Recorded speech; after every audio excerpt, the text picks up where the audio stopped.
мен деле азыр мына чоң максаттарды коюп жатам. Ал максатты ишке ашыш үчүн мен биринчи мына сиздерге таянам, элге таянам.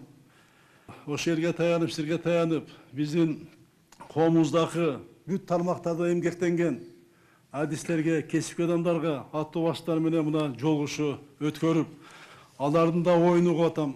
Мына азыр кийин жолугайын деп атам дагы, токтотпой буну азыр маданият, илим, билим ишмерлери менен мына жолугушсам деп турам, жакында жолугам. Андан сырткары мына биздин мамлекеттин өнүгүүсүнө абдан кол кабыш кылып, салым кошуп келаткан сырттан келген донорлор бар.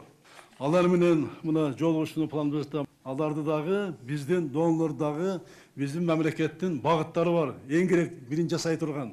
Ошол багытка буралы деген ой менен жолугуп атам. Андан сырткары мына эл арасында бизде аттуу, баштуу мамлекеттин өнүгүүсүнө салым кошкон адамдарыбыз бар. Айрыкча мына мурда Кыргыз өкмөтүн жетектеген, Кыргыз парламент жогорку кеңешин жетектеген инсандар менен ийип отуруп туз кеңешелдеп, булар менен дагы мына жакын арада азыр пикир алмашайын деп, жолугушайын деп ниет кылып турам. Алар менен да жолугам буюрса.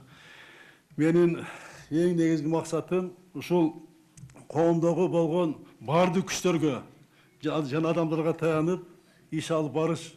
Көпчүлүк бириксе, алардын колунан, көпчүлүктүн колунан көп иш келет. Ошол көпчүлүктү бириктирип, мамлекеттин өнүгүүсүнө багыттайлы деген ой менен мына жолугуш өткөзүп атам. Менин максатым ошо бүт прогрессивдүү күчтөрдү бириктирип, өлкөбүздүн өнүгүүсүнө салым кошом деген бардыгын башын бириктирип, ошол мүмкүнчүлүктөрдү мамлекеттин өнүгүүсүнө буруш.